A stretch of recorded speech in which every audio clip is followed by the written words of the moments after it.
Hello and welcome. I'm Melinda Akinlami. Tonight, APC and PDP flag bearers Muhammadu Buhari and Atiku Abubakar absent at the 2019 presidential debate organized by the NESG and BON as candidates of the ACPN, YPP and ANN candidates unveiled their agenda.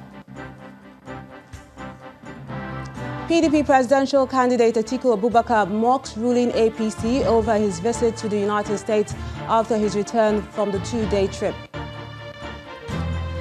APC campaign train moves to Niger, Oyo and Plateau states as President Buhari appeals to Nigerians to keep faith with his administration.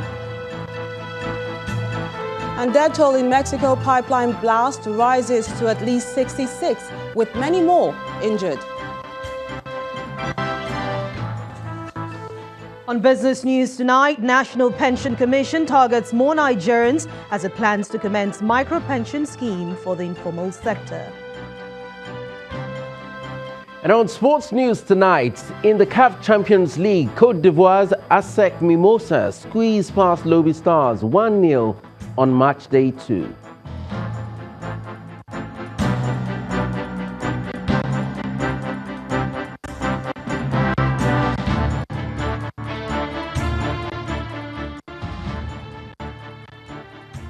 The presidential candidate of the All Progressives Congress, President Muhammadu Buhari, and his main challenger from the People's Democratic Party, Alhaji Atiku Abubakar, were absent at the debate organized by the NESG and BON today.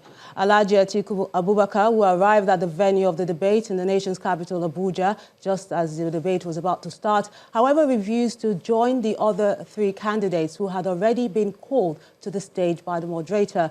But no prior notice was given to the organizers of the debate by the camp of the candidate of the All Progressives Congress, President Buhari, regarding his absence at that debate, which many Nigerians consider as the mother of all political debates in the country. The vice presidential candidates of both parties had participated in the vice presidential debate held on December the 14th, 2018, in the nation's capital, Abuja. And the absence of President Muhammadu Buhari of the APC and Alhaji Atiku Abubakar of the PDP at the presidential debate did not only generate reactions from the social media alone, but also from the 3 presidential candidates who honored Nigerians by attending the debate. The candidates of the Allied Congress Party of Nigeria, ACPN, Dr. Obi Ezekwesili, Mr. Fela Durotoye of the Alliance for New Nigeria, ANN, and Mr. Kingsley Moghalu of the Young Progressive Party, YPP, shared different views on why they think Alhaji Abubakar and President Buhari were absent at that debate.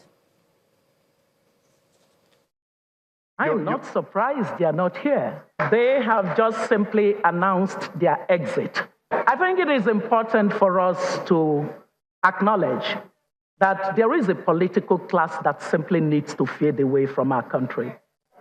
Because the idea that the will of the people will be subordinated to the whims and caprices of our politicians should be a total anomaly. And today, as we in this country focus on the ideas, competitive ideas that would develop our country, if the 2 dominant parties cared about the Nigerian people, they would come here in order to have a contest of ideas on how we would fix Nigeria. Mark, I must let you know that for the Nigerian people, this is a moment to make a clear judgment as to whether we are connected to the issues that matter to the Nigerian people. The reason they are not here, there are 2 reasons. One is arrogance. They believe that the people of Nigeria have no voice and no choice, that you will always come back to them. They believe that you cannot move away from them. They believe they've trapped you. They've kept you in bondage. They've kept you in bondage for far too long, and it is now time for us to send them a message. The second reason they are not here is because they cannot answer the questions. Very simple, very straightforward. They belong to the old class of recycled politicians who want to come to power with a sense of entitlement, but not a record of performance.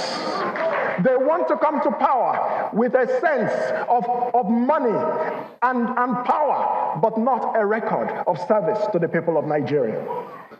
The future is here. That's what it says. And that all things have passed away.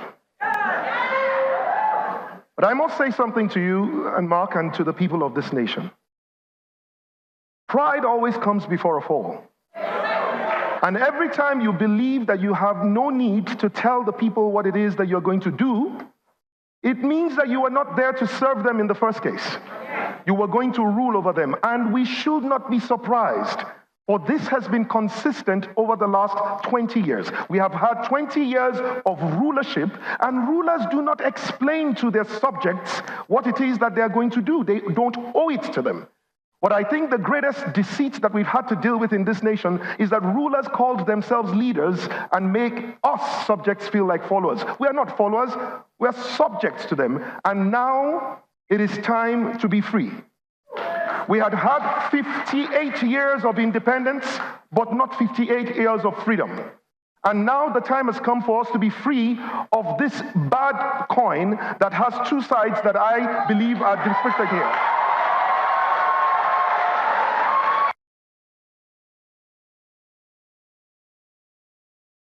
At the end of the presidential debate, the three participating candidates spoke in one voice and re-echoed their belief in Nigeria's unity. And shortly after the debate began, the candidate of the People's Democratic Party, Atiku Abubakar, kept his social media page very busy. First, he released a different set of pictures to prove to Nigerians that he was ready but would not just participate in the debate. Then the following set of tweets followed. First, he says, and I quote, "We came here for a presidential debate and not a candidacy debate, and I, Atiku Abubakar, cannot challenge or question an administration where the man at the helm of affairs of the nation is not present to defend himself or his policies. Hashtag 2019 debate." End of quote.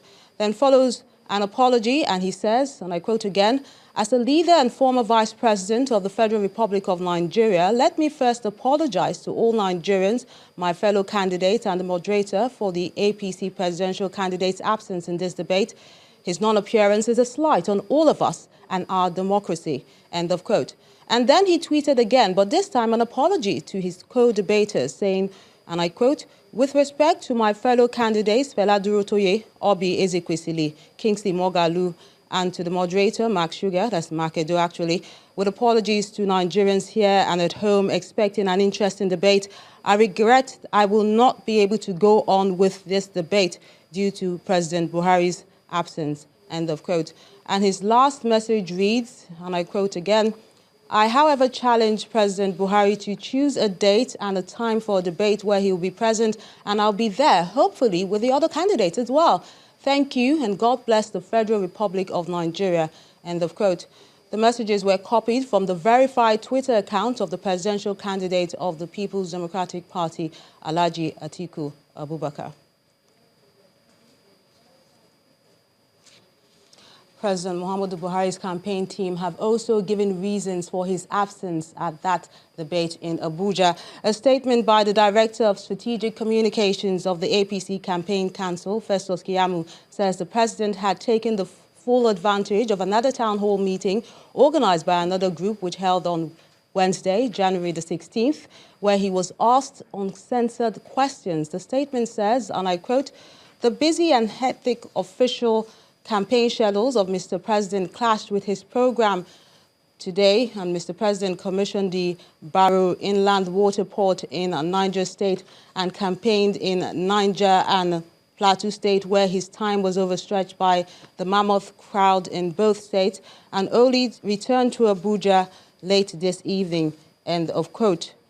The statement adds that the APC campaign team will continue to hold debate groups and Nigerians in high esteem, but found that comments by the candidate of the PDP, that's Atiku Abubakar, who refused to debate because of the president's absence.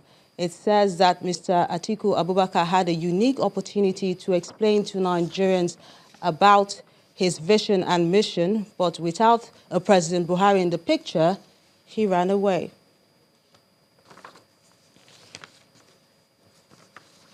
I will take a moment on News Track now. When we return, the National Pension Commission targets more Nigerians as it plans to commence micro-pension scheme for the informal sector. Join us again.